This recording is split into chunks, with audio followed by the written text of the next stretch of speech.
तो बेसिकली कल की क्लास में हम लोगों ने ये पढ़ लिया था कि जो हमारे पास क्यूबिक सिस्टम होता है, ठीक है, वो आप लोगों का कितने टाइप के वेरिएशन शो कर सकता है। वैसे तो जो आप लोगों के पास क्रिस्टल्स होते हैं, क्रिस्टल्स टोटल कितने टाइप्स में क्लासिफाई किए जाते हैं? टोटल 7 टाइप्स में वो क्लासिफाई किए जाते हैं, ठीक है। अच्छा, क्या वो 7 टाइप्स हम लोगों को पढ़ने होते हैं क्या? बिल्कुल नहीं, लेकिन हमको एटलीस्ट उनके नाम पता होने चाहिए। जैसे कि अगर कोई तुमसे पूछे कि आप लोगों के पास क्रिस्टल्स है, आपने उन क्रिस्टल्स को क्लासिफाई किया है, डिपेंड कि उनका ABC का क्या है और उनका अल्फा बीटा गामा किस तरीके से है। तो टोटल 7 टाइप के क्लासिफिकेशन ऑलरेडी हम लोग इससे पहले 2 बार 3 बार मैं क्लास में बता चुकी हूँ, तुम्हें अभी तक याद हो जाना चाहिए। लेट से नहीं हुआ है तो इस तरीके से रोज लिखने की प्रैक्टिस करो, एक समय ऐसा आएगा जब याद हो जाएगा, ठीक है ना। ओके, कैसा रहता है? स्टार्टिंग के 2 और आखिरी के 2 इनको छोड़ दो, बीच के बोलो कितने? 3। उन तीनों में कौन रहते हैं? OMT। O का मतलब क्या होता है? ऑर्थोरोम्बिक, ठीक है। M का मतलब क्या होता है? मोनोक्लिनिक। और T का मतलब क्या होता है? आप लोगों का ट्राइक्लिनिक। ये इस तरीके से, ठीक है। ओके, अब यहाँ पे आखिरी में हम लोग किसको लिखते हैं? आखिरी में जिस स्पीशीज को लिखा जाता है वो होता है रोम्बोहेड्रल, ठीक है, हम लोग रोम्बोहेड्रल लिखते हैं। और स्टार्टिंग में जिसको हम लोग लिखते हैं वो कौन होता है? आप लोगों का क्यूबिक। और उसके अलावा क्यूबिक के बाद जिसको लिखते हैं दैट इज टेट्रागोनल। और टेट्रागोनल के बाद अब जो बच गया एकदम आखिरी में रोम्बोहेड्रल से पहले, दैट इज आप लोगों का हेक्सागोनल। तो ये 7 टाइप के क्रिस्टल्स हम लोगों के पास होते हैं, बट इसमें से हम लोग सिर्फ और सिर्फ एक ही सिस्टम को पढ़ते हैं और वो होता है आप लोगों का क्यूबिक सिस्टम, ठीक है। हम लोग क्या करते हैं? सिर्फ और सिर्फ इस चीज़ की ही स्टडी करते हैं, इसके अलावा हम कोई भी दूसरा सिस्टम पढ़ते नहीं हैं। तो हमने कल ब्रेवियास लैटिस पढ़े थे। टोटल कितनी ब्रेवियास लैटिसेस होती हैं? 14, ठीक है। अच्छा, लेकिन उन सारी ब्रेवियास लैटिसेस में से हमको सिर्फ एक की ही स्टडी करनी है, और वो कौन है बताओ? आप लोगों का क्यूबिक। क्यूबिक में टोटल कितनी ब्रेवियास लैटिसेस होती हैं उसके और कितने फर्दर क्लासिफिकेशन होते हैं? उसके क्लासिफिकेशन होते हैं टोटल 3। पहला वाला कहलाता है सिंपल, ठीक है। दूसरा वाला कहलाता है बॉडी सेंटर्ड, और उसके बाद एक कहलाता है फेस सेंटर्ड। अब तुमको ये तो पता है कि सिंपल क्या होता है, बॉडी सेंटर्ड क्या होता है, फेस सेंटर्ड क्या होता है, इसमें तो कोई तकलीफ है नहीं, ये काफ़ी सिंपल पार्ट है, ठीक है। ये बहुत ही सिंपल पार्ट है और ये तुमको पता भी है। सिंपल का मतलब आप लोगों का एक ऐसा क्यूब जिसमें एटम सिर्फ और सिर्फ कहाँ पे लगे हुए हैं? कॉर्नर पोजिशंस पे लगे हैं। बॉडी का मतलब कॉर्नर पोजिशंस पे तो एटम होगा ही होगा, प्लस एक आप लोगों के उस क्यूब के सेंटर में भी होगा। और फेस सेंटर का मतलब ये होता है कि आप लोगों को 8 एटम्स कॉर्नर में तो मिलेगा ही मिलेगा, ठीक है। और उसके अलावा आप लोगों को 6 एटम्स कहाँ पे मिलेंगे? फेस के कहाँ पे मिलेंगे? सेंटर पे मिलेंगे। इसके बारे में हम लोग ऑलरेडी कल की क्लास में डिटेल बातचीत कर चुके हैं, उससे पहली वाली क्लास में भी कर चुके हैं, तो ये टॉपिक हम लोगों का किया हुआ है। कल हम लोगों ने क्या निकालना सीखा था? Number of atoms per unit cell. मतलब एक स्टूडेंट को लगता है कि सिंपल क्यूबिक में 8 एटम्स हैं, बट रियलिटी में वहाँ 8 एटम्स होते नहीं हैं। रियलिटी में वहाँ पे सिर्फ और सिर्फ कितना एटम होता है? 1। और मैंने तुम्हें कल बताया था कि हम लोग पुराने सिलेबस के अकॉर्डिंग या कई बुक्स में अभी भी ये जो वर्ड होता है number of atoms per unit cell, इसको इंडिकेट करते हैं किस सिंबल से? Z। तो इसका Z बराबर बोलो यहाँ कितना है? 1। सिमिलरली जो बॉडी सेंटर होता है, इस बॉडी सेंटर में अगर कोई तुमसे पूछेगा कि बताइए इसके पास कितने एटम्स होते हैं नेट, तो हम लोग उसको किस तरीके से जवाब देंगे कि इसके पास नेट एटम्स कितने होते हैं? आप लोगों के कितने? 2। और उसके बाद जो फेस सेंटर होता है इसमें नेट एटम्स कितने होते हैं? हम लोगों के पास 4। ये ऑलरेडी हम लोग कल की क्लास में पढ़े थे। आज हम लोगों को करना क्या है उसके बारे में हम बातचीत करते हैं। तो देखो, सबसे इम्पॉर्टेंट चीज़ ये कि आप जो बेसिकली पढ़ते हो ये क्यूबिक सिस्टम्स, इन क्यूबिक सिस्टम्स में क्या होते हैं, हम ऐसा मान के चलते हैं कि कॉर्नर पे एटम्स हैं, ठीक है। हम मान के चलते हैं कि कॉर्नर में क्या मौजूद है, आप लोगों के एटम्स मौजूद हैं। ये जो एटम्स कॉर्नर में मौजूद होते हैं, इन कॉर्नर्स में मौजूद होने वाले जो एटम्स रहते हैं, इन एटम्स का कुछ ना कुछ रेडियस होता होगा। ऑब्वियसली अगर आप एक एटम को कंसिडर कर रहे हो तो उस एटम का कुछ ना कुछ क्या होगा, रेडियस होगा, ठीक है। उसका कुछ ना कुछ क्या होगा, रेडियस होगा, ठीक है। तो हमें बेसिकली उस एटम के रेडियस, ठीक है, और आप लोगों का क्या कहते हैं, जो आपने क्यूब लिया है, अब हर क्यूब की कुछ ना कुछ एक लेंथ होती है। जैसे मैं कहूँगी मेरा क्यूब 5 सेंटीमीटर का है, मेरा क्यूब 6 सेंटीमीटर का है, मेरा क्यूब 10 सेंटीमीटर लॉन्ग है। मतलब basically I am talking about the side of cube, I am talking about the side of cube. तो अगर मैं साइड ऑफ क्यूब के बारे में बात कर रही हूँ, ठीक है, अगर मैं साइड ऑफ क्यूब के बारे में बात कर रही हूँ तो साइड ऑफ क्यूब यानी कि ए, हम लोग उसको इस पर्टिकुलर चैप्टर में ए सिंबल से इंडिकेट करेंगे। तुम्हारी मर्जी, तुम चाहो तो कोई दूसरा सिंबल भी यूज़ कर सकते थे, बट बातचीत यहाँ पे ये चल रही है कि जो क्यूब होता है, क्यूब की जो एज लेंथ होती है उसको हम अपना क्या मान के चलते हैं, A. What do you mean by the term edge length? Edge length का मतलब यहाँ से लेकर यहाँ तक का डिस्टेंस, यानी कि कोई भी एक एज, उसके डिस्टेंस को हम लोग बेसिकली क्या कहते हैं, एज लेंथ कहते हैं, ठीक है। अच्छा, और उसके बाद जैसा कि हमने कल डिस्कशन किया था कि माना कि वो एटम कंप्लीटली उस यूनिट सेल के अंदर नहीं रहता, मानते हैं हम कि नहीं रहता वो कंप्लीटली, जितना भी रहता हो भाई, तो जैसे मान लेते हैं ये एटम सिर्फ इतना ही रहता है, तो उससे कोई फर्क पड़ता है क्या? नहीं। तो इस पर्टिकुलर वर्टेक्स से लेकर इस एटम के बाउंड्री तक के इस डिस्टेंस को हम लोग कहते हैं आर, जहाँ पे ए किस चीज को इंडिकेट कर रहा है, आपने जो क्यूबिक यूनिट सेल लिया है उसकी किसको, साइड को। जैसे हम बोलते हैं ना स्क्वायर की साइड 5 सेंटीमीटर की है, तो वैसे ही हम लोग क्या कह रहे हैं कि यहाँ पे यूनिट सेल की जो साइड है वो कितनी है, ए है, जिसको हम लोग ये भी कह सकते हैं कि ये बेसिकली आप लोगों का कोई और नहीं बल्कि कौन है, आपका एज लेंथ है। और जो यहाँ पे कैपिटल आर लिया जाता है, ये कैपिटल आर क्या होता है, उस एटम का रेडियस, ठीक है। जो एटम कॉर्नर पे मौजूद है, जो एटम बॉडी के सेंटर पे मौजूद है, जो एटम फेस के सेंटर पे मौजूद है, उनके रेडियसेस हैं वो। अच्छा, अब इसमें हम लोग सबसे पहली चीज तो एक बेसिकली एक अजम्पशन करते हैं, हम ये मान के चलते हैं कि अगर कोई एटम, ठीक है, आप लोगों के कॉर्नर पर है या फिर आप लोगों का कोई एटम फेस के सेंटर पे है या फिर लेट से बॉडी के सेंटर पे है, तो ये सारे के सारे कैसे हैं, लाइक हैं। लाइक यानी कि ऐसा नहीं है कि कॉर्नर के कुछ एटम अलग है और बाकी कॉर्नर्स के कुछ एटम अलग है, बॉडी का कुछ एटम अलग है, बाकी के बॉडी के एटम्स कुछ अलग है, ऐसा नहीं, ठीक है, ऐसा बिल्कुल भी नहीं, बराबर ऐसा नहीं होता। इसमें हम ये मान के चलते हैं कि जो सारे एटम्स हैं वो सारे एटम्स कैसे आपके आइडेंटिकल, ठीक है। इसका मतलब कॉर्नर पे रहने वाले की भी रेडियस वही होगी जो बॉडी के सेंटर पे रहने वाले की होगी, ठीक है। और साथ ही साथ में आप लोगों का जो क्या कहते हैं, जो फेस के सेंटर में रहता है उसके वाले एटम की रेडियस भी क्या होगी, वही होगी। ये हम मान कर चलते हैं, ठीक है, ओके। अब बेसिकली हमको आज की क्लास में ये करना है कि जो साइड होती है यानी कि ए और जो आप लोगों के एटम का रेडियस होता है आर, बेसिकली इन दोनों के बीच में क्या करना है, एक रिलेशनशिप फाइंड करना है। जैसे जब आप छोटे थे तो आपने ये चीज पढ़ी होगी, diameter equal to 2 times of radius, right. तो इसी प्रकार का कोई रिलेशनशिप चाहिए हमको कि हमें पता चले कि आखिर ए और आर इन दोनों के बीच में क्या रिलेशनशिप है। बट बात ये है कि ये जो रिलेशनशिप हम ढूंढने की कोशिश कर रहे हैं ये सिंपल क्यूबिक वाले में, बॉडी सेंटर वाले में और फेस सेंटर वाले में सबके लिए अलग अलग होगा।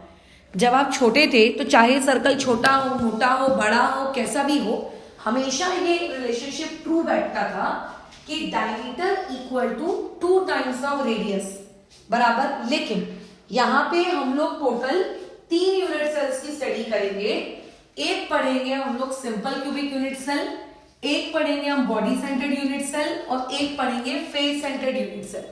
और तीनों ही यूनिट सेल्स में क्या आर और ए के बीच का रिलेशनशिप है वो हमें कैलकुलेट करना है।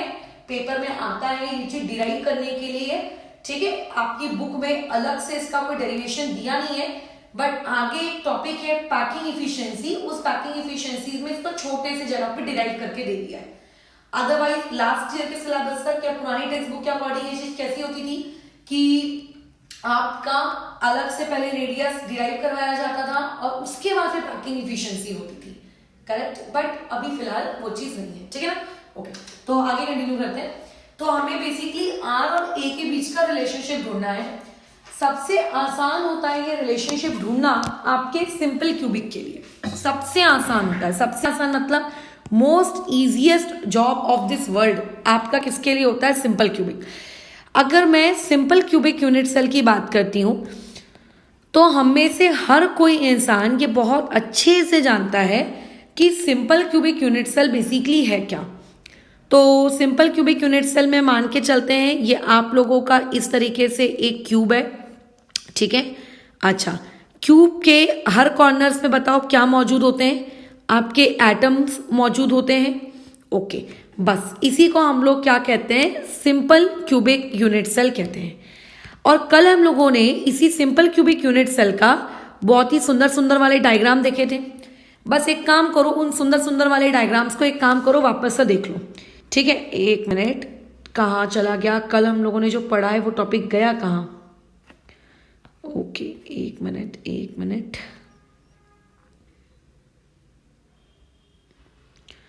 अरे कल जो तुमको पढ़ाया वो गया कहाँ? ये रहा, ठीक है। तो अब देख लेते हैं एक बार कि ये चीज है कहाँ। देखो, सिंपल क्यूबिक यूनिट सेल में अगर तुम ध्यान से देखोगे तो बेसिकली अगर उसको बड़ा करके देखोगे तो आप लोगों का जो एक एटम होता है वो आप लोगों के दूसरे एटम को देखो इस तरीके से टच करता है, ठीक है। क्या करता है? एक एटम दूसरे एटम को क्या करता है? टच करता है।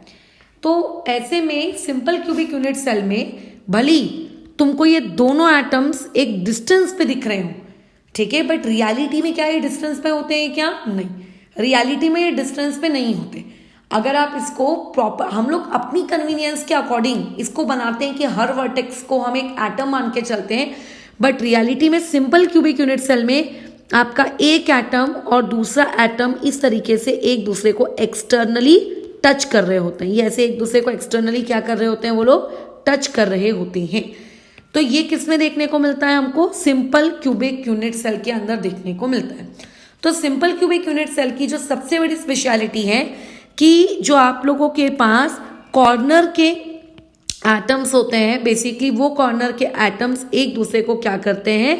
टच करते हैं। एक दूसरे को क्या करते हैं? टच करते हैं।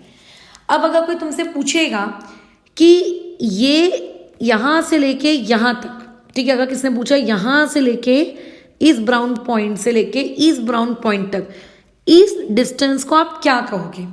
तो अभी अभी मैंने तुमको ऊपर बताया कि इसको हम लोग क्या कहते हैं? देखो, हम इसको कहते हैं ए, क्योंकि ए क्या है? क्यूब की साइड है, राइट। तो इसको हम लोग क्या कहते हैं? ए।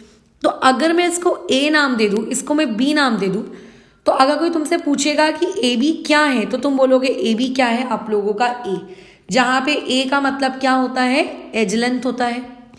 लेकिन एक दूसरा स्टूडेंट ये कहेगा, छोटा सा ज्योमेट्री का दिमाग लगा के, कि देखो मैडम, इस बी पॉइंट से लेकर, है ना, इस बी पॉइंट से लेकर आप कैसे इस एटम तक, ये जो डिस्टेंस है ये क्या है? ये उस एटम का रेडियस है। सिमिलरली इस पॉइंट ए से लेके यहां तक ये क्या है? ये उस दूसरे एटम का रेडियस है। और हम लोगों ने तो भैया 10th में सर्कल्स पढ़ी है, और 10th की सर्कल्स हमारी क्या कहती है? जब दो सर्कल्स एक दूसरे को एक्सटर्नली टच करते हैं तो उन दोनों के सेंटर्स के बीच का जो डिस्टेंस होता है वो किसके बराबर होता है? रेडियसेस के एडिशन के बराबर होता है। याद आ रहा है? According to property of touching circle 10th class में आप लोगों ने पढ़ा होगा सभी ने, सर्कल चैप्टर में, है ना, और नहीं भी पढ़ा होगा तो बेसिक कॉमन सेंस है उससे भी दिख रहा है। तो ऐसे में according to property of externally touching circles, ठीक है, एक्सटर्नली टचिंग सर्कल्स के प्रॉपर्टी के अकॉर्डिंग अगर कोई तुमको ये पूछेगा कि ए बी क्या है तो तुम ये नहीं बोलोगे कि हाँ ए बी बेसिकली आप लोगों का आर प्लस आर है ना। मैं ऐसा अज्यूम करके चल रही हूँ कि कॉर्नर पे एटम्स हैं, ठीक है, और दोनों का ही रेडियस सेम है, तो यहां से डोंट यू थिंक कि ए बी आ जाएगा आप लोगों का ट्वाइस ऑफ आर। अब एक ही क्वेश्चन में ए बी की वैल्यू ए भी दी हुई है और एक ही क्वेश्चन में ए बी की वैल्यू 2 टाइम्स ऑफ आर भी दी हुई है, तो सीधी सादी बेसिक मैथमेटिक्स हम लोगों को बोलो क्या कहती है, बेसिक मैथमेटिक्स कहती है ए बराबर बोलो क्या होगा यहां से 2r। यानी कि अगर एक एटम और सिंपल क्यूबिक यूनिट सेल में आपने जो रखा है, मान लो उसकी रेडियस 5 सेंटीमीटर है, ठीक है, मान लो उसकी रेडियस कितनी है 5 सेंटीमीटर, तो क्यूब की साइड बताओ कितनी होगी, तो हम बोलेंगे अरे यार रेडियस से साइड कैसे निकालें, तो ये रिलेशनशिप हमको मिल गया कि ये रिलेशनशिप क्या बताता है कि अगर रेडियस की वैल्यू 5 रखोगे तो क्यूब की साइड कितनी आ जाएगी 10, क्योंकि सिंपल क्यूबिक यूनिट सेल में आपके ए और आर के बीच में रिलेशनशिप कैसा होता है, ट्वाइस वाला रिलेशनशिप होता है। ये चीज पेपर में 2 मार्क्स के लिए डिराइव करने को आती है कि derive a relationship between A and R, ठीक है, ऐसा in simple cubic unit cell, in body centred unit cell, etcetera etcetera, अलग अलग प्रकार के यूनिट सेल में, ठीक है। और इवन जब तुम लोग आगे एक टॉपिक पढ़ोगे पैकिंग इफिशिएंसी, उस पैकिंग इफिशिएंसी वाले टॉपिक में तो यार ये सीधा का सीधा डायरेक्टली वहां पे तो आपको यूज करना पड़ता है, जहां जहां ए दिखे उसकी जगह वैल्यू पुट करो 2r, तो ये याद भी होना चाहिए। इवन इससे छोटे छोटे 1 मार्क के या एमसीक्यू टाइप के न्यूमेरिकल्स फ्रेम किए जा सकते हैं, तो ये रिलेशनशिप बेसिकली हम लोगों के लिए क्या है, बहुत ही ज्यादा इंपॉर्टेंट है, ठीक है, ये बहुत ही ज्यादा इंपॉर्टेंट है। तो जिस तरीके से हम लोगों ने सिंपल क्यूबिक यूनिट सेल के लिए ये रिलेशनशिप डिराइव किया, किसके बीच में, ए और आर के बीच में, सिमिलरली हम लोगों को जो बाकी के हमारे 2 यूनिट सेल्स हैं like body centred unit cell और फेस सेंटर्ड यूनिट सेल्स, उनमें भी ए और आर के बीच में क्या डिराइव करना है, रिलेशनशिप डिराइव करना है। तो रिलेशनशिप डिराइव करना कोई कठिन काम नहीं होता है, आपको बस डायग्रामेटिकली विजुअलाइज करते आना चाहिए और आपको पता होना चाहिए कि किस यूनिट सेल में डायग्राम कैसे बनने वाला है। जैसे कि मुझको अच्छे से पता है कि सिंपल क्यूबिक यूनिट सेल में जो आपके कॉर्नर एटम्स होते हैं वो एक दूसरे को टच करते हैं। इसके लिए मैंने डायग्राम देखो कैसा बनाया, एक क्यूब बनाया, उसके कोई भी 2 कॉर्नर एटम्स को मैंने क्या कर दिया, टच करके दिखा दिया, बस खत्म। एग्जामिनर को यही डायग्राम चाहिए आपसे, वो आपसे ये नहीं कह रहा है कि ऐसे फैंसी फैंसी डायग्राम्स बनाओ, बना सकते हो और इतना वक्त पेपर में है तो अच्छी बात है, बट उसको ये सब आपसे नहीं चाहिए। बट आपके जो बाकी के 2 यूनिट सेल्स हैं, कौन से, बॉडी सेंटर्ड यूनिट सेल हम लोगों का नेक्स्ट टॉपिक, और उसके अलावा फिर कौन सा हमारा टॉपिक है, एक आप लोगों का face centred unit cell, body centred unit cell, ये हम लोगों का नेक्स्ट टॉपिक। और दूसरा हम लोगों के पास बोलो कौन है, आप लोगों का face centred unit cell. Everybody knows कि बॉडी सेंटर्ड यूनिट सेल एक ऐसा यूनिट सेल होता है जिसमें 8 एटम्स पाए जाते हैं, कहां पर, ईच कॉर्नर, मतलब 8 कॉर्नर्स पर, यानी कि एक कॉर्नर पे एक एटम, और उसके अलावा आप लोगों को एक एटम और देखने को मिलता है कहां पे, बॉडी के सेंटर पे। कहां देखने को मिलता है, बॉडी के सेंटर पे। यानी कि अगर मैं तुमसे पूछूं कि ये बेसिकली किस तरीके का दिखता है, इसका विजुअलाइजेशन, तो कल हम लोगों ने इसका विजुअलाइजेशन देखा था कि बीसीसी वाले बेसिकली कैसे दिखते हैं। तो देखो कहां गया हमारी कल की क्लास, ये रही, ऐसे दिखते हैं। देखो बीसीसी वाले 8 एटम्स कॉर्नर पे दिख रहे हैं क्या, बिल्कुल, और बीच में वो एक ऑरेंज कलर का एटम दिख रहा है, इसी को हम बीसीसी कहते हैं। लेकिन एक पॉइंट ध्यान रखना कि जिस तरीके से सिंपल क्यूबिक यूनिट सेल में कॉर्नर एटम्स एक दूसरे को टच कर रहे थे, आप लोगों के बॉडी सेंटर्ड में ये कॉर्नर एटम्स अब ध्यान से देखो एक दूसरे को टच नहीं कर रहे। 1 मिनट रुकोगे,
ठीक है, तो कंटिन्यू करते हैं। तो यहाँ पे देखो आप लोगों के जो ये कॉर्नर एटम्स हैं, क्या ये कॉर्नर एटम्स इस बार टच कर रहे हैं क्या, जैसा सिंपल में टच करते थे? बिल्कुल नहीं, ये टच नहीं कर रहे। आप देखो इन दोनों के बीच में आप लोगों को ये क्या दिख रहा है, एक डिस्टेंस दिख रहा है। अब ये चीज़ ना तुम घर में खुद भी प्रैक्टिकली चेक कर सकते हो, क्या सही में कॉर्नर एटम्स एक दूसरे को टच नहीं करते हैं क्या? जब बीच में एक बॉडी वाला एटम आ जाता है तो क्या करो, 4 मार्केट से बॉल्स खरीद के लेकर आओ इक्वल साइज की। अच्छा बॉल छोड़ो, कटोरियाँ होंगी घर में, उनको यूज़ कर लो। आप एक कटोरी को रखो, एक कटोरी को रखो, बीच में एक सेंटर पे एक कटोरी रखो। अच्छा सेंटर वाली कटोरी ऐसे रखना कि वो बाकी की 4 कॉर्नर वाली कटोरियों को आपस में क्या कर रही होगी, टच कर रही होगी। तो तुम ऑटोमेटिकली घर पे आज ट्राई करके देखना, ये दोनों अब आपस में टच नहीं कर पाएंगे। तो होता ये है कि जब हम बॉडी सेंटर्ड यूनिट सेल की बात करते हैं तो माना कि उसमें 8 एटम्स कॉर्नर में होते हैं, माना कि एक एटम उसके बॉडी के सेंटर पे होता है, लेकिन अब ऊपर वाले केस के जैसे जो कॉर्नर एटम्स होते हैं वो एक दूसरे को टच नहीं करती। ठीक है, do not touch each other. अब अगर वो एक दूसरे को टच नहीं कर रहे हैं तो इसका मतलब ऊपर में हमने जो रिलेशनशिप पढ़ा था A = 2R, क्या वो रिलेशनशिप यहाँ पे वैलिड होगा? बिल्कुल नहीं होगा, वो तो बल्कि गलत है ना, वो तो बल्कि गलत है, ये रिलेशनशिप यहाँ पे वैलिड ही नहीं होगा। क्यों? क्योंकि कॉर्नर एटम्स अब एक दूसरे को टच नहीं कर रहे। इसके अलावा जो बॉडी सेंटर्ड यूनिट सेल होते हैं उनकी एक स्पेशलिटी और होती है, क्या कि जो बॉडी के सेंटर पे रखा हुआ एटम होता है, बॉडी के सेंटर पे रखा हुआ जो एटम होता है वो टच करता है ईच कॉर्नर एटम को। ठीक है, हर कॉर्नर एटम को कौन टच करता है? बॉडी के सेंटर पे रखा हुआ एटम। यानी कि इस चीज को अगर मैं डायग्रामेटिकली देखूं तो देखो ये कुछ ऐसी दिखती है। देखो ये कॉर्नर में रखा हुआ एटम है ना, मैं सारे एटम्स नहीं बना रही हूं, नहीं तो सारे एटम्स बनाने से खिचड़ी मच जाती है। यहाँ पे यहाँ आपके कॉर्नर पे रखा हुआ एक दूसरा एटम और ये बीच में बॉडी पे रखा हुआ ये एक एटम। तो देखो कॉर्नर वाले जो हैं ये तो अपोजिट कॉर्नर वाले हैं, ठीक है, तो ये तो वैसे भी टच नहीं करते। अच्छा लेकिन अगर मान लेते हैं यहाँ पे मैं एक और कॉर्नर पे अगर ऐसा ले भी लेती ना तो वो भी आप लोगों का टच नहीं करता, बीच में कुछ ना कुछ डिस्टेंस होता ही होता बराबर। लेकिन जो बॉडी के सेंटर पे रखा हुआ एटम है, ये बॉडी के सेंटर पे रखा हुआ एटम आप लोगों का देखो यहां से इस पॉइंट से क्या कर रहा है, ये देखो टच कर रहा है ना, साथ ही साथ ये इस पॉइंट से भी क्या कर रहा है, टच कर रहा है, बराबर टच कर रहा है। क्या ये बात समझ में आ रही है? अच्छा ठीक है, ओके, ये क्लियर है कि बेसिकली बॉडी के सेंटर पे रखा हुआ वो कॉर्नर एटम्स को टच करता है। अब हम इस पर्टिकुलर केस में यानी कि आपके बीसीसी के केस में रिलेशनशिप कैसे ढूंढेंगे, किसके बीच में, आप लोगों के ए और आर के बीच में, ये हम लोगों का मेन पॉइंट है। How to calculate a relationship between the A and R in case of body centred cubic unit cell. ये पिछले वाले केस के जैसे नहीं हो सकता कि बस A = 2R लिख दिया। यहाँ पे आपको थोड़ी बहुत मैथमेटिक्स करनी पड़ेगी, और थोड़ी बहुत मैथमेटिक्स का मतलब है ग्रेड 7 के मैथमेटिक्स, यानी कि आपको यूज करना होगा पाइथागोरस थ्योरम। ठीक है, अच्छा अब एक चीज मैं तुम्हें बता दूं, जब हम लोग हमारी पेंसिल या पेन के द्वारा अपनी कॉपी में क्यूब्स को ड्रॉ करते हैं, तो जब आप उन क्यूब्स को अपनी पेंसिल के द्वारा अपनी कॉपी में ड्रॉ करते हो तो होता ये है, ठीक है, कि आप लोगों के पास जो क्यूब्स होते हैं उसमें आपको ऐसा लगता है कि हर एक एंगल 90 डिग्री का नहीं है।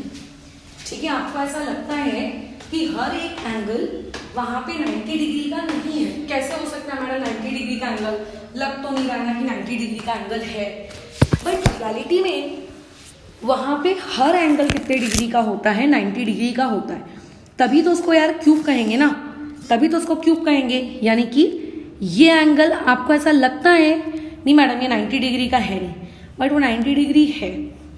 आपको लगता है ये एंगल भी मैडम 90 डिग्री नहीं है। अब जिनको नहीं लगता है मैं उनके लिए बता रही हूँ, बट रियलिटी में क्यूब के सारे एंगल्स कितने डिग्री के होते हैं? 90 डिग्री के होते हैं। ये पहला पॉइंट याद रखना। ठीक है, ये चौथा पॉइंट क्या रखोगे कि यहाँ पे जो ईच एंगल होता है वो कितने डिग्री का होता है, 90 डिग्री का। अगर हर एंगल आपके 90 डिग्री का है, इसका मतलब हम लोग यहाँ पे हर जगह क्या कर सकते हैं, पाइथागोरस थ्योरम लगा सकते हैं। पढ़ा है ना पाइथागोरस थ्योरम क्या होती है, बस खत्म।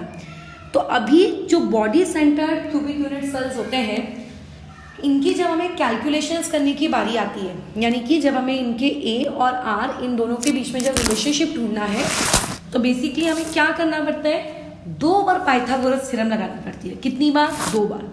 अब आपको ये पेपर में याद रखना पड़ेगा कि मतलब कौन से 2 बार आपको ये पर्टिकुलर थ्योरम कब कब इस्तेमाल करना है।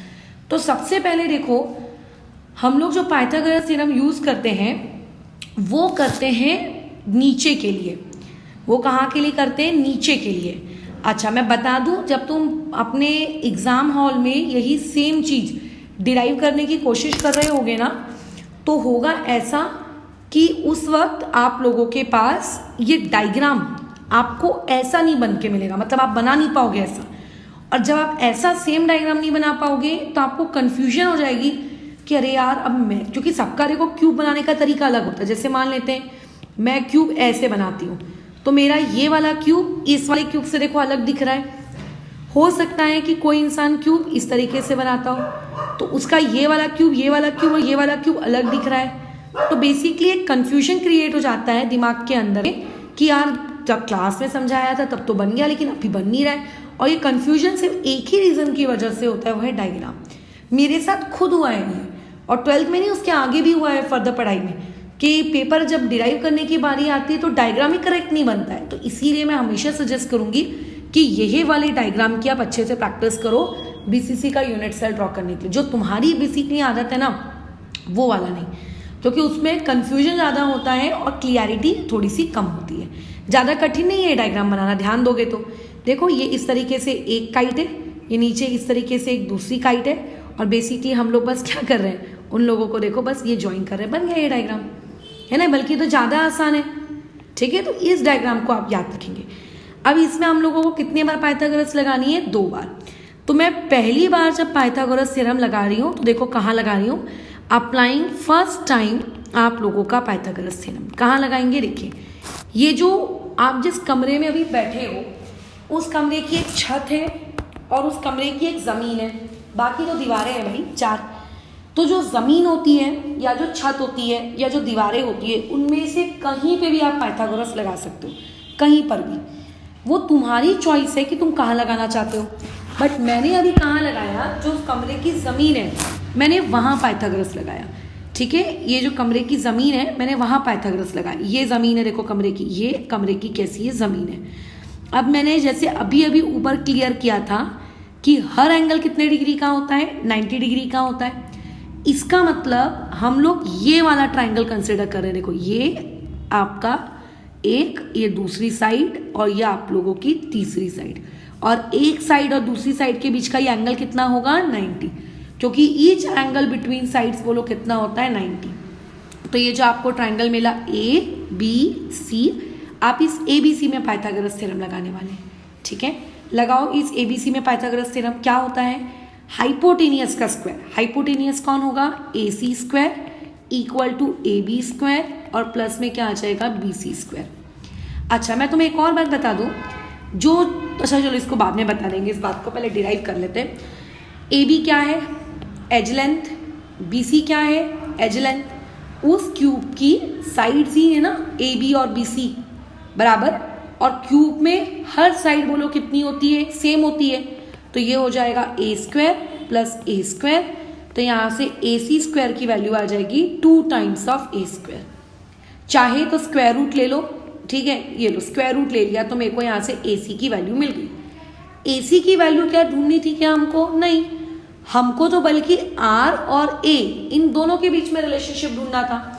हमने तो नहीं ढूंढा अभी तक, फिर अब क्या करें। बहुत ही सिंपल सी चीज़ है। अब आपको सेकेंड टाइम पाइथागोरस लगाना पड़ेगा। अब सेकेंड टाइम कैसे पाइथागोरस लगाएं, इसी सेम डायग्राम में लगाएंगे, बट किधर, ये देखो नीचे वाले डायग्राम से उसको समझते हैं हम लोग। यहाँ देखो इस वाले में जिसको मैं शेड कर रही हूँ, इसमें तो मैं ऑलरेडी पाइथागोरस लगा चुकी हूँ, और मेरा आंसर कितना √2a आ भी चुका है। ठीक है, अच्छा अब हम क्या करेंगे, दूसरा ट्राइंगल चूज करेंगे। जो आप दूसरा ट्राइंगल चूज करोगे, आपको जिस AC की वैल्यू आपने अभी अभी √2a कैलकुलेट की, वो कहलाएगी आपकी एक साइड, उससे कनेक्टेड ये हो गई आपकी दूसरी साइड, और उसी से कनेक्टेड ये हो गई आप लोगों की, बोलो कितनी साइड, तीसरी साइड। तो और ये एंगल बताइए कितना डिग्री, 90 डिग्री। मैंने कहा था आपको ऐसा लगेगा कि वो एंगल 90 डिग्री है नहीं, बट एक्चुअली में वो एंगल कितना होता है, 90 डिग्री। तो इस तरीके से अब हमें यहाँ पाइथागोरस लगाना है। इसका नाम हमने क्या दिया था, ये था A, ये था C और ये था D। तो बेसिकली मुझे अब पाइथागोरस कहाँ लगानी है, आपके ट्राइंगल ACD में।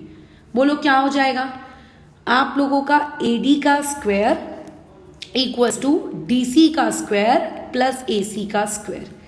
अभी DC कितना है, DC एक क्यूब की साइड है, तो DC की वैल्यू तो A स्क्वायर आ जाएगी, बट AC जो थी वो क्यूब की साइड नहीं थी, है ना, वो क्यूब की साइड थोड़ी ना थी, वो तो बल्कि आपने दो अपोजिट वर्टेक्स को ज्वाइन किया था।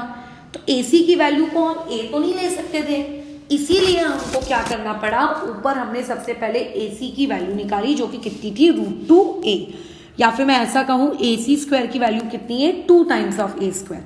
तो यहाँ पे AC स्क्वायर की जगह क्या आ जाएगा, 2 टाइम्स ऑफ A स्क्वायर। तो ऐड कर लो कितना हो जाएगा, 3 टाइम्स ऑफ A स्क्वायर। यहाँ से आ गई AD की वैल्यू, ये किसकी वैल्यू आई, AD की वैल्यू आई, सॉरी AD स्क्वायर की वैल्यू आई। तो AD की वैल्यू कितनी होगी, √3a। क्या मैडम हम लोगों का अभी भी रिलेशनशिप निकल गया क्या, नो, हम लोगों का तो अभी भी रिलेशनशिप नहीं निकला। अब क्या करें, अभी भी रिलेशनशिप नहीं निकला, हमको तो रिलेशनशिप निकालना था A और R के बीच में। अब कैसे निकालेंगे ये रिलेशनशिप, तो ध्यान रखना रिलेशनशिप निकालने के लिए अब आपको तीसरा डायग्राम देखना होगा। ये रहा आपका तीसरा डायग्राम। अब देखो मैंने AD कैलकुलेट किया है, what is A, this corner point is known as A। What is D, this corner point is known as D, and when I join these two corner point it is known as what, AD. Do you agree with me? Exactly, right? Okay. ये A से लेकर इस point तक आपका क्या है, ये आपका R है। क्यों ये R है भैया, क्योंकि वो एक एटम है, और एटम को हम लोग क्या कहते हैं, उसके रेडियस को R।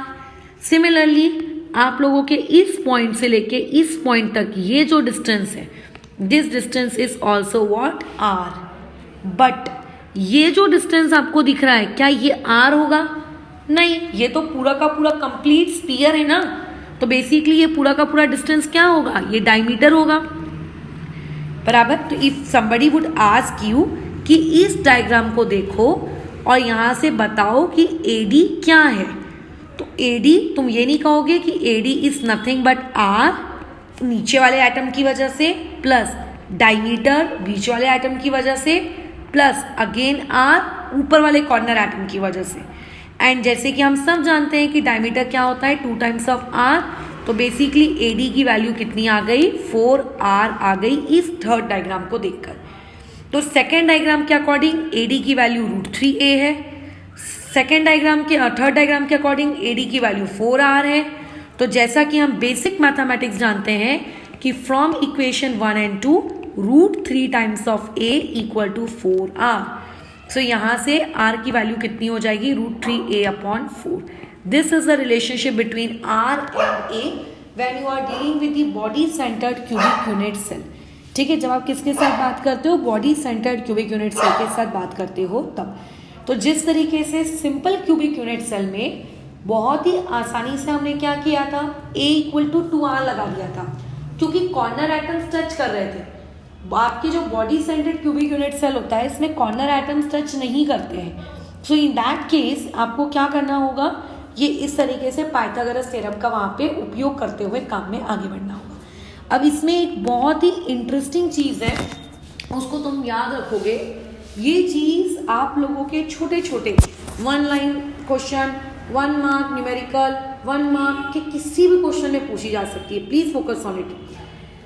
अगर मैं तुमसे पूछूं AD क्या है, तो तुम मुझे क्या बोलोगे। अच्छा, इसको थोड़ा सा अपन शिफ्ट कर लेते हैं क्योंकि इसकी नीड हमें बाद में पड़ेगी, पहले अपने पॉइंट्स लिख लेते हैं, ठीक है।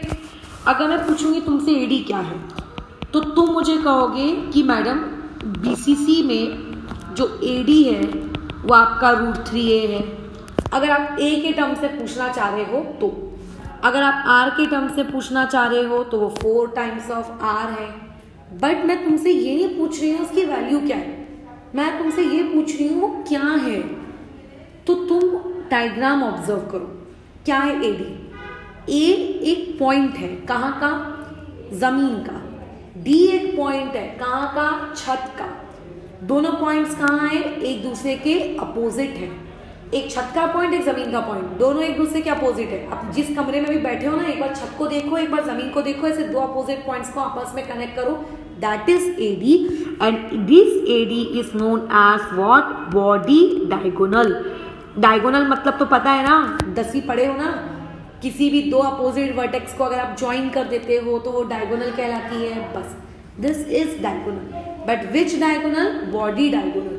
तो ये बेसिकली अगर कोई तुमसे कभी पूछे कि बीसीसी के केस में बॉडी डायगोनल का फॉर्मूला क्या है, तो अगर ए के टर्म से पूछ रहा है तो √3a है, आर के टर्म से पूछ रहा है तो 4 टाइम्स ऑफ आर है।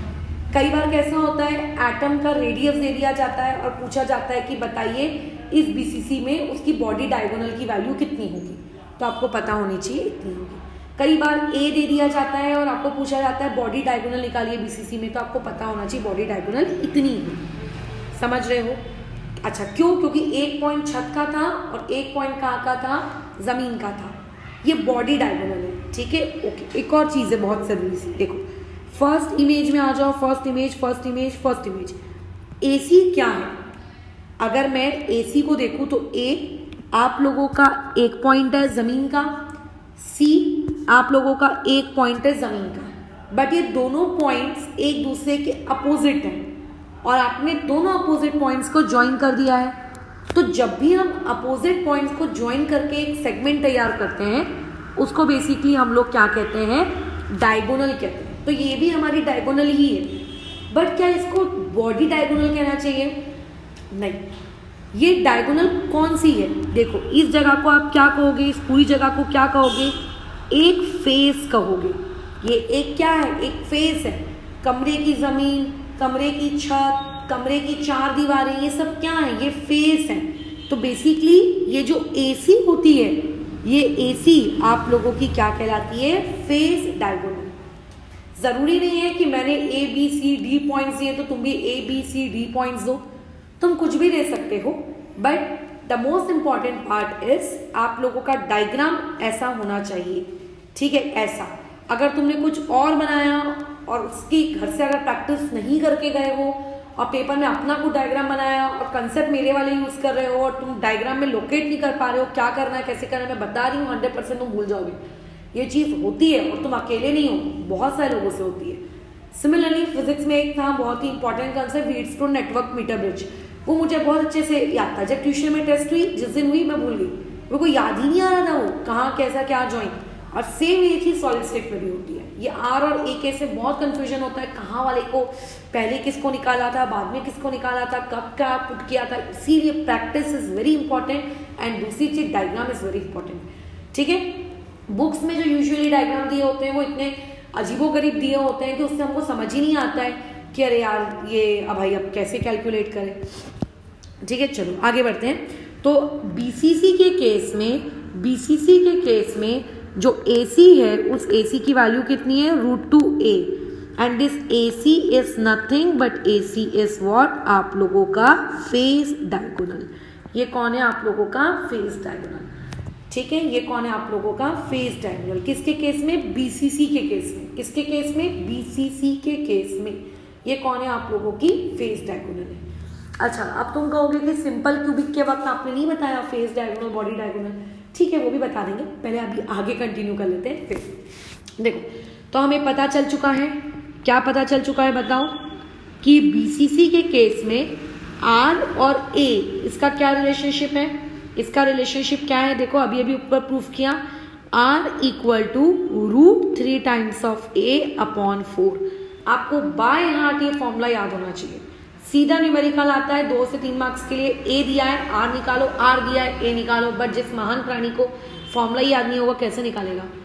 सिंपल क्यूबिक के लिए क्या होता है, ए इक्वल टू 2r। इसके 2r 3 मार्क्स के लिए नहीं आता, ये या तो MCQ में आएगा या तो 1 मार्क के लिए आता है, ठीक है। बट BCC और FCC से रिलेटेड R और A के रिलेशनशिप बहुत इंपॉर्टेंट है। डन।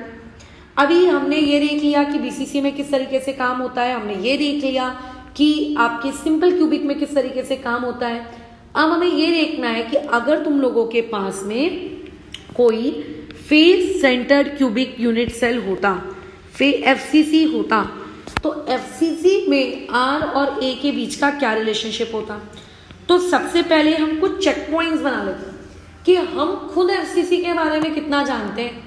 तो हमको पता है कि FCC एक ऐसा क्यूबिक यूनिट सेल है जिसमें ईच एटम कहाँ पे ऑक्यूपाई होता है, ईच कॉर्नर पे, यानी कि 8 एटम्स 8 कॉर्नर पर। उसके अलावा FCC एक ऐसा यूनिट सेल है जहां पर आप लोगों को बोलो क्या देखने को मिलता है, ईच फेज जो होता है उस ईच फेज के सेंटर पे आप लोगों को क्या देखने को मिलता है, एक एटम देखने को मिलता है।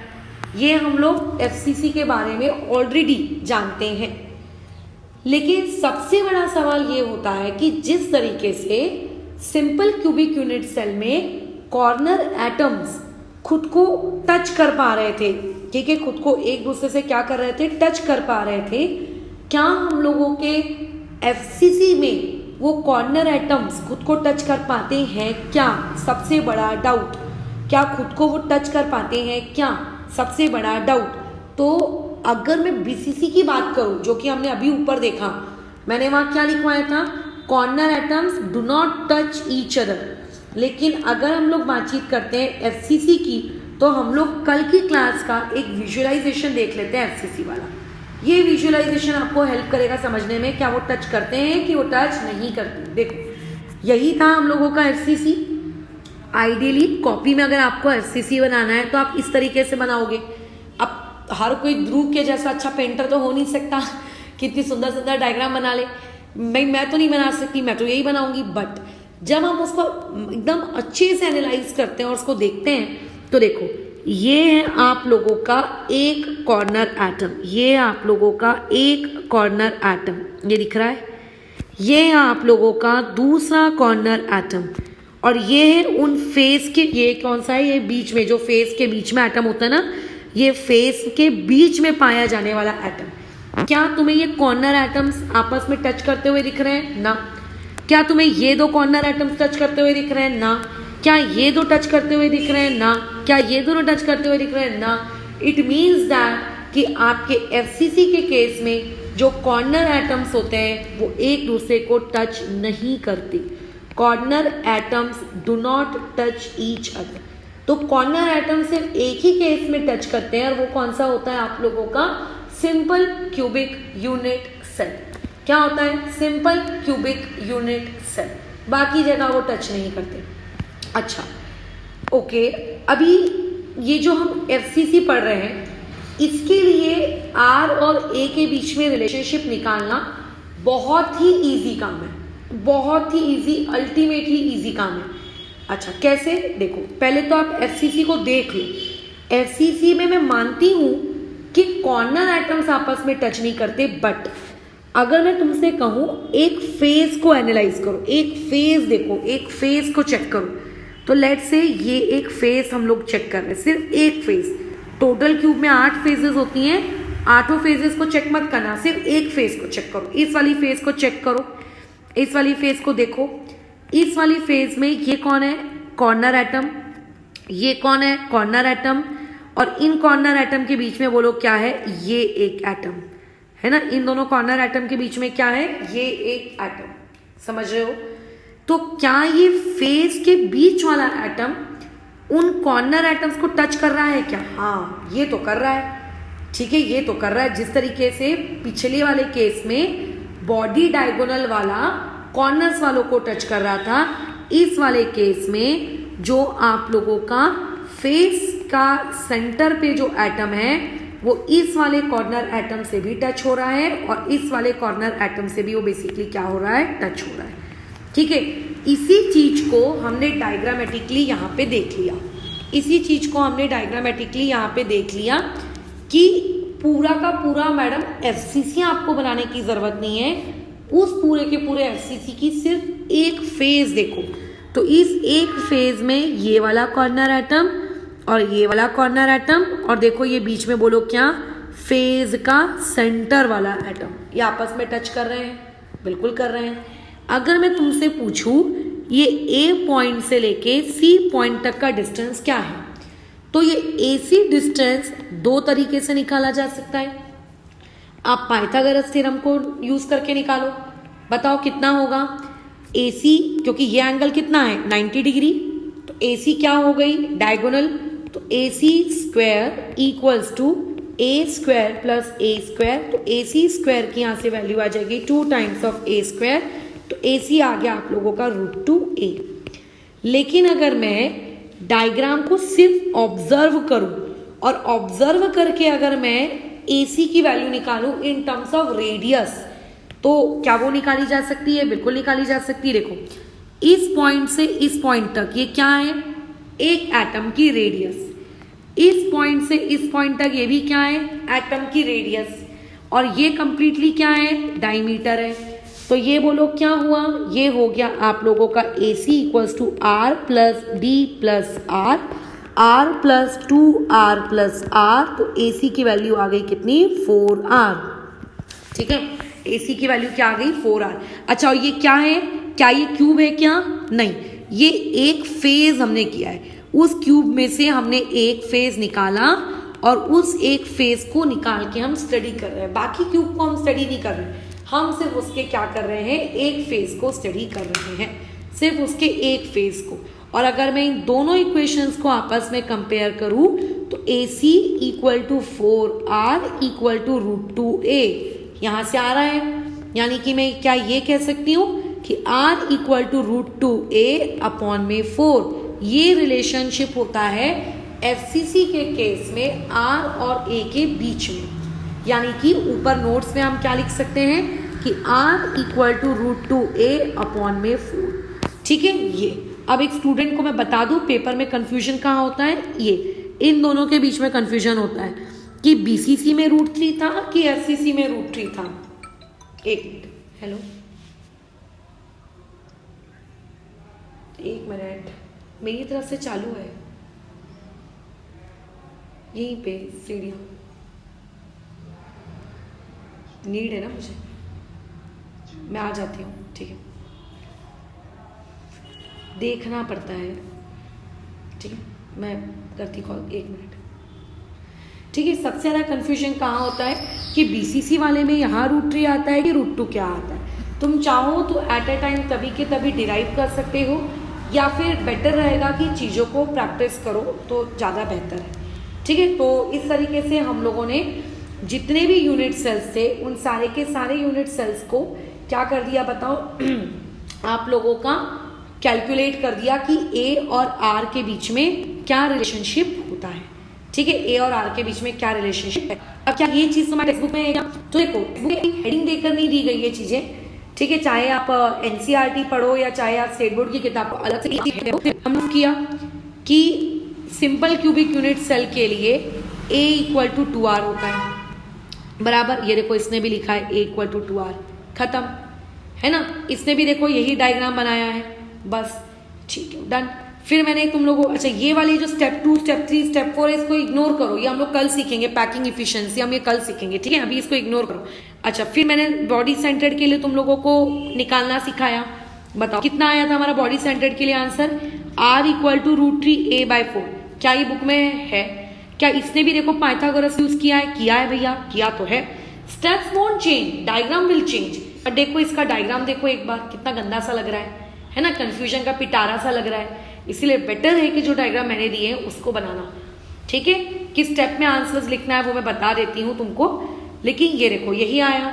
अच्छा, उसके बाद स्टेप नंबर 2 आप लोगों को क्या बोला गया है बताओ, सॉरी तीसरा वाला FCC, उसके लिए देखो कितना आया है उसके लिए आंसर आया है आप लोगों का ये रहा r इक्वल टू √2a/4। इसको बुक वाले 2√2a/2√2 भी कहते हैं।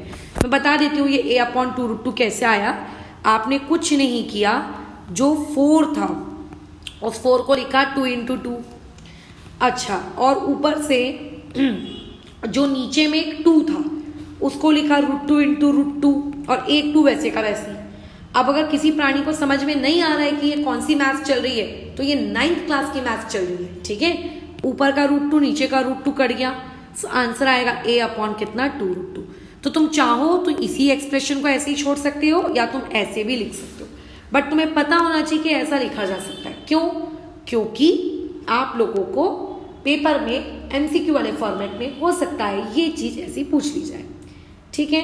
और बुक वाले ने इसी सेम चीज को पॉइंट में कन्वर्ट कर दिया कि R और A के बीच में 0.5 है, BCC में क्या है 0.4 है और FCC में कितना है 0.35 है, ठीक है। कितना है 0.35 बराबर, यानी कि वो ये कहना चाह रहा है सिंपल क्यूबिक में R equal to 0.5 times of A है, BCC में R equal to 0.43 times of A है और FCC के केस में R equal to 0.35 times of A है।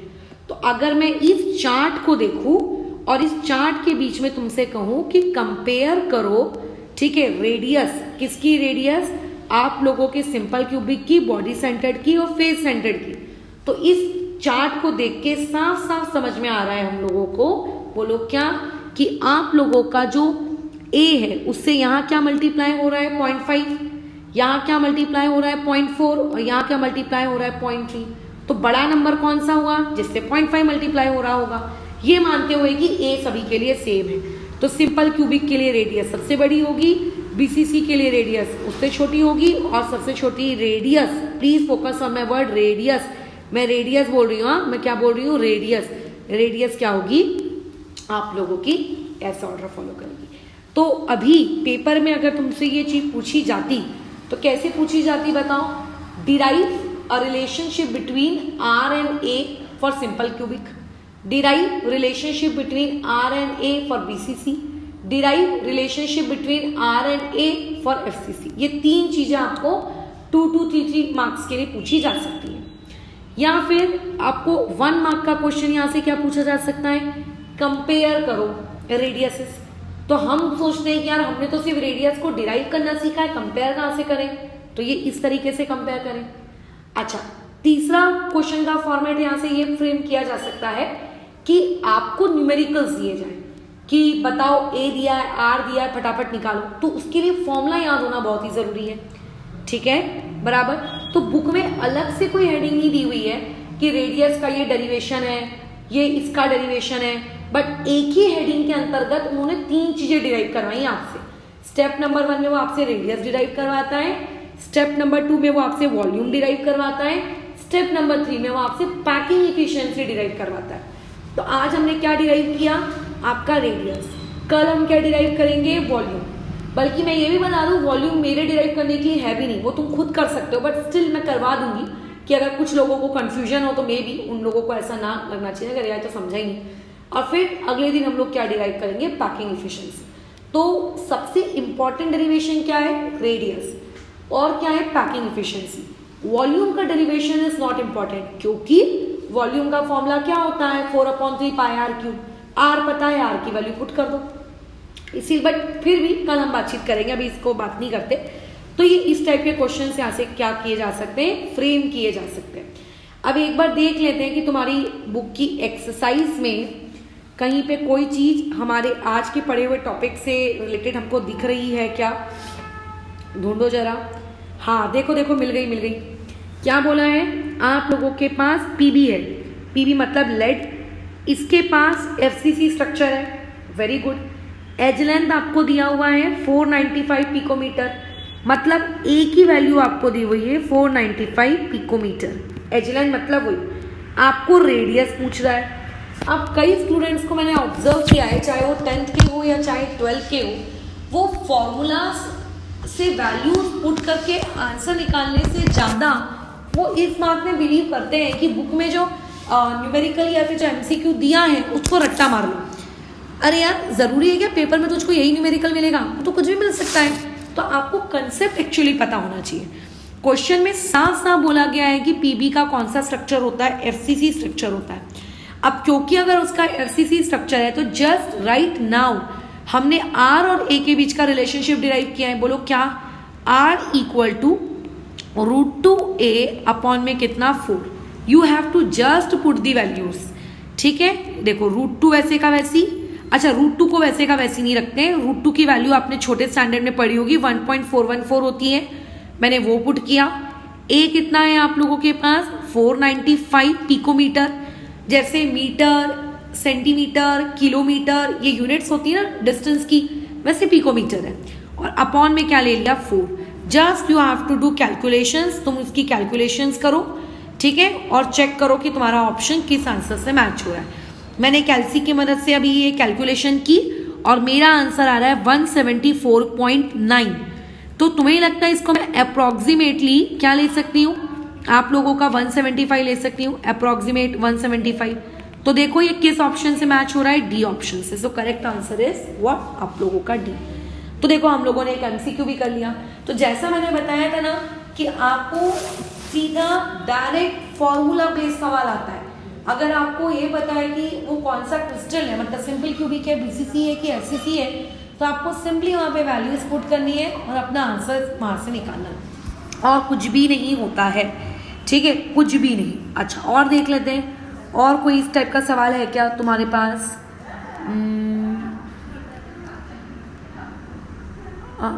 अभी तक तो नहीं दिख रहा है।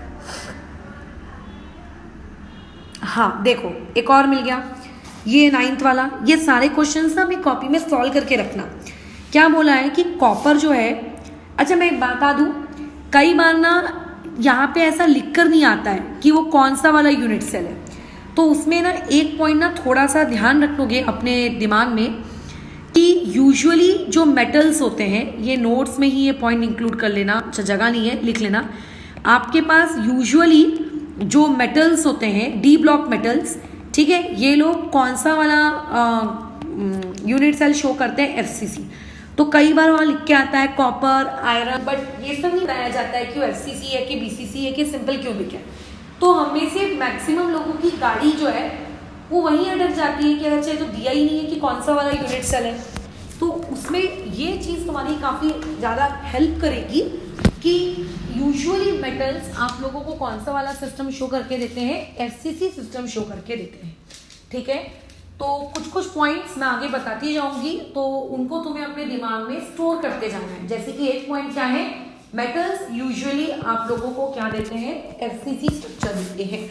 जरूरी नहीं है कि हर बार की तरह इस बार भी ये कॉपर आपको ऐसा लिख कर दिया है एफसीसी है, ऊपर ऐसा लिख कर दिया है लेड एफसीसी है, तो पेपर में आपको लिख कर आए कि वो भी एफसीसी हो।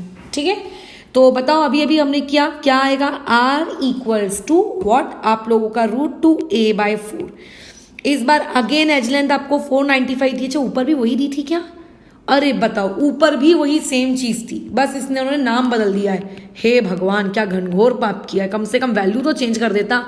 तो इसका आंसर भी वही अप्रोक्सीमेटली 195 कितना था? 195 की 175 पिकोमीटर के आसपास आ जाएगा। ठीक है, डन। अच्छा अब देखो ये क्वेश्चन नंबर 9 डन। ठीक है, इसको अपनी नोट्स कॉपी में लिख लेना, पूरा सॉल्व करना है प्रॉपर। अच्छा उसके बाद क्वेश्चन नंबर 10 को रीड करो, देखो क्या लिखा है। आपको एक रिलेशनशिप डिराइव करना है किसके बीच में? अच्छा ये तो डेंसिटी है, सॉरी माय मिस्टेक, डेंसिटी वाली चीज हम लोग स्टिल अभी पढ़ने के हैं। हमने तो आज सिर्फ रिलेशनशिप डिराइव किया है किसके बीच में? एज लेंथ के बीच में और रेडियस ऑफ एटम के बीच में। तो हो गया हम लोगों का ये वाला सवाल, और तो कोई सवाल नहीं है जो तुम कर पाओ। ठीक है, तो डन, बस खत्म। यहाँ पे हम लोगों का ये रिलेशनशिप खत्म होता है। ठीक है, अच्छा अब इसमें मैं तुम्हें एक चीज बता दूं कि आप लोगों के पास जो डायग्राम्स होते हैं उसमें आप हमेशा कंफ्यूज हो जाओगे। ठीक है, किस चीज को लेकर? आप लोगों के पेपर में एग्जाम हॉल में लेकर कि हमने डायग्राम ऐसा बनाया, लेकिन जब हमने पढ़ा था तब तो डायग्राम ऐसा था, तो अब यहाँ पे मैं क्या करूँ? तो मैं अगेन बता रही हूँ, चीज़ों को आप क्या करो, आप लोग उस चीज़ को अच्छे से बना बना के डायग्राम को प्रैक्टिस करो। और मैं तुम्हें अगेन ये चीज़ बता दूँ कि यूजुअली बुक में जो डायग्राम दिए होते हैं, चाहे एनसीईआरटी हो या कोई बुक हो, गंदे होते हैं, उससे समझ में ही नहीं आते हैं, ऐसा लगता है कि हम रट्टा मार रहे हो। और मैंने खुद ने भी ऐसा किया है, क्योंकि इसलिए बता रही हूँ। तो बेटर रहेगा कि तुम उसको जिस तरीके से बताया जा रहा है उसी तरीके से याद करोगे, ठीक है। और तो कुछ भी नहीं है, बाकी तो सब कुछ सिंपल सी चीज़ थी। अच्छा, अब इसमें तुम्हें क्वेश्चंस कौन कौन से लिखने हैं और क्या क्या तुम लोगों को फ्रेम कर, मतलब अपने नोट्स कॉपी में आज क्या लिखना है, तो मैं बता देती हूँ तुम्हें क्या लिखोगे आज। अभी हमने शिफ्ट डिराइव लिखोगे, 1 मिनट, तो लास्ट ईयर वालों मार्किंग करा के दी थी, वो है।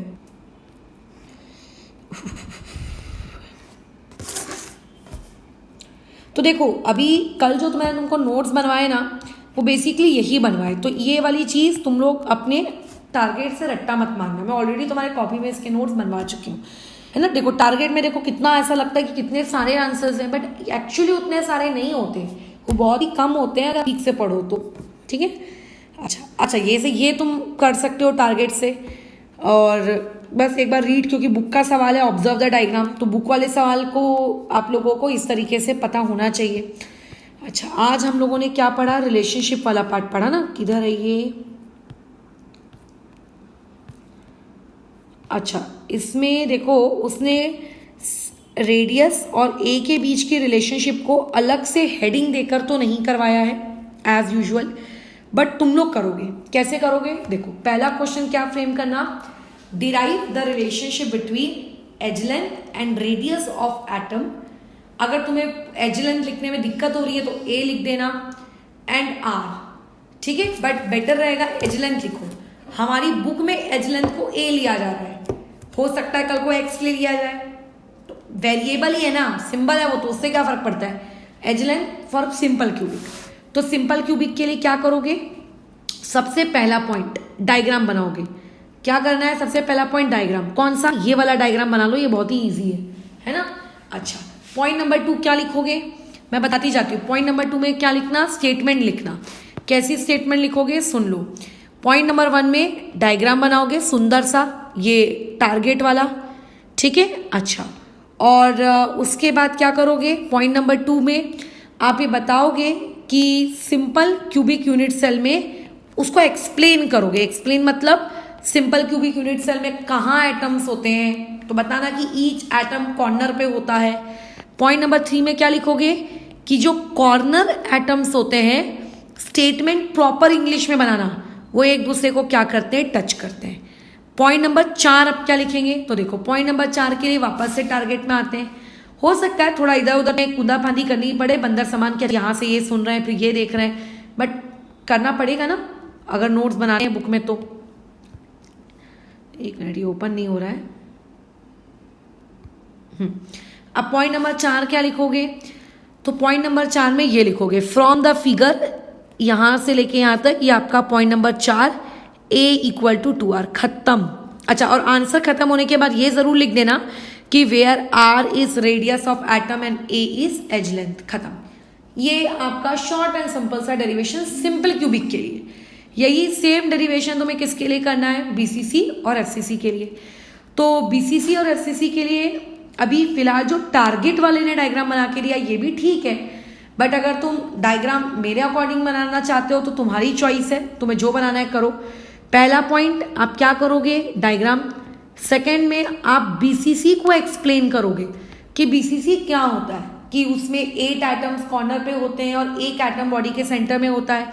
और तीसरी चीज आप ये एक्सप्लेन करके दोगे उसको, बोलो क्या, कि आप लोगों के कॉर्नर एटम्स एक दूसरे को टच नहीं करते, ठीक है, डू नॉट टच, ये लिखना, ठीक है ना, डू नॉट टच, ये लिखना। फिर अगेन जैसा डायग्राम बनाओगे उस डायग्राम के अकॉर्डिंग आपको पाइथागोरस लगानी है। अगर मेरे वाले डायग्राम के अकॉर्डिंग बना रहे हो तो पॉइंट्स तुम अपने अकॉर्डिंग ले लो, P Q R S, but Pythagoras लगानी है। तो इनडायरेक्टली आपको क्या करना है, यहां से लेके यहां तक का काम पूरा लिखना है। सेम यही चीज किसके लिए करनी है, आपको एफसीसी के लिए भी करनी है। वही डायग्राम बनाओ, एक्सप्लेन करो, है ना, और ये बताओ कि कॉर्नर पार्टिकल्स जो हैं एडजेसेंट कॉर्नर पार्टिकल्स, ऐसा लिखना, adjacent corner particles do not touch each other but the two opposite corner particle and the particle present between the faces touch each other, ऐसा लिखना।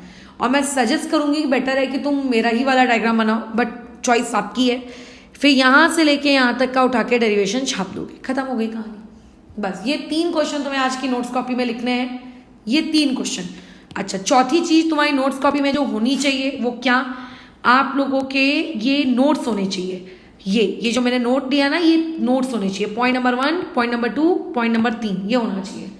चौथी चीज आपके जो नोट्स कॉपी में होनी चाहिए, मतलब 5वीं चीज, वो क्या, वो न्यूमेरिकल जो वहां पे था। डन। तो आज के लिए हम लोग यहाँ पे ओवर करते हैं, कल इसके आगे कंटिन्यू करेंगे हम लोग किस वाले टॉपिक से।